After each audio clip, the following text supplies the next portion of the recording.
Olá, tudo bem com você? É claro, espero que sim.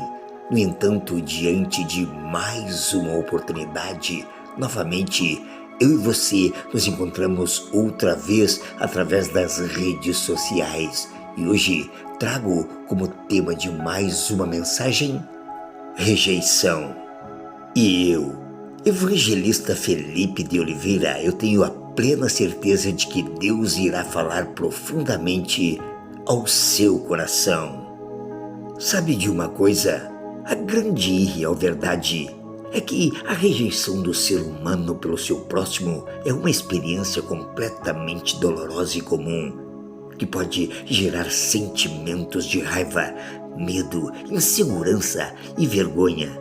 E ela ocorre quando, por sua vez, alguém não sintoniza com o desejo do outro naquele exato momento e não necessariamente reflete uma falta de valor pessoal, não, embora seja frequente e interpretada de uma forma comum. Veja um exemplo de vida, por exemplo, a minha. A rejeição de alguns pastores e líderes de igrejas onde um dia eu congreguei, a primeira, a Assembleia de Deus tradicional, em segundo lugar, a Igreja Pentecostal. Mas a rejeição deles não anulou a minha vida, o meu ministério que Deus tinha para mim. Pois entendo eu que todo grande homem que Deus chamou, uma das coisas que ele mais teve que conviver foi com a rejeição. Porque para mim a rejeição é a chave da aprovação, que eu e muitos fomos escolhidos por Deus. Agora veja, o maior sinal de que eu e você fomos escolhidos não é quando alguém nos aplaudem, mas o maior sinal de que fomos escolhidos por Deus não é quando as pessoas nos elogiam, não, mas é exatamente quando eu e você somos rejeitados por muitos, inclusive por líderes religiosos. Veja um outro exemplo da Bíblia. Davi, ele foi completamente rejeitado, José foi rejeitado, Daniel foi rejeitado, Moisés foi rejeitado e Jesus foi completamente rejeitado pelos seus. Mas veja que extraordinário!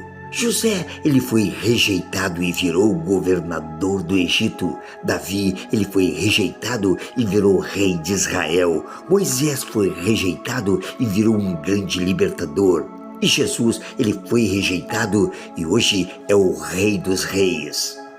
Por isso, é necessário que você entenda que a rejeição faz parte do currículo de um chamado. E a verdade é que não tem como lidarmos com o sucesso sem antes passarmos por rejeições em nossas vidas. No entanto, veja um outro exemplo de vida. Pois a rejeição de muitos sobre a minha vida me impulsionou e me alavancou o meu ministério. E assim, diante do contexto bíblico, os irmãos de José, diante da rejeição deles, achavam que tinham se livrado de José. Mas ao contrário, mal sabiam eles que eles estavam empurrando José para viver o propósito de Deus em sua vida.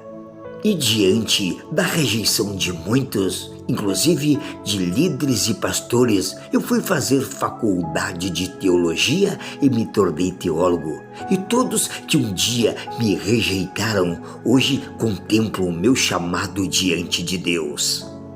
E a grande e real verdade é que a rejeição faz parte de um currículo chamado processo. E, no entanto, não tem como alguém chegar ao sucesso sem passar por rejeições e desafios. E sabe de uma coisa? Muitos pastores e líderes de igreja, assim como muitas pessoas dentro e fora de muitas igrejas evangélicas, elas não concordavam com meu jeito e estilo de vida. E sendo assim, a verdade é que quando Deus lhe quis me passar para o próximo nível de vida em ambas as áreas, Ele fez sem saber a opinião de ninguém. Porque Ele conhecia o meu coração. Agora os outros não, eles só me conheciam por fora, mas Deus me conhece por dentro. E é por isso que eu sempre digo que roupas, ternos, gravatas, bíblias embaixo do braço, vestidos longos, carros, joias, fama, dinheiro, reconhecimento, títulos, nada disso define para Deus quem realmente nós somos verdadeiramente. E sim, termos um coração reto e justo diante de Deus, e isso é fundamental, pois segundo a Bíblia, Deus não nos julga pela aparência externa. Mas Ele sim, Ele sonda as motivações internas e as intenções dos nossos corações. E isso significa que a verdadeira identidade de alguém perante Deus é definida pela integridade interior e pela sinceridade de vida. E a verdade é que Deus ele ama a sinceridade e se agrada daqueles que se apresentam diante dele sem máscaras. Pega aí essa minha visão para a sua vida espiritual e, é claro, até a próxima mensagem comigo, radialista e evangelista Felipe de Oliveira.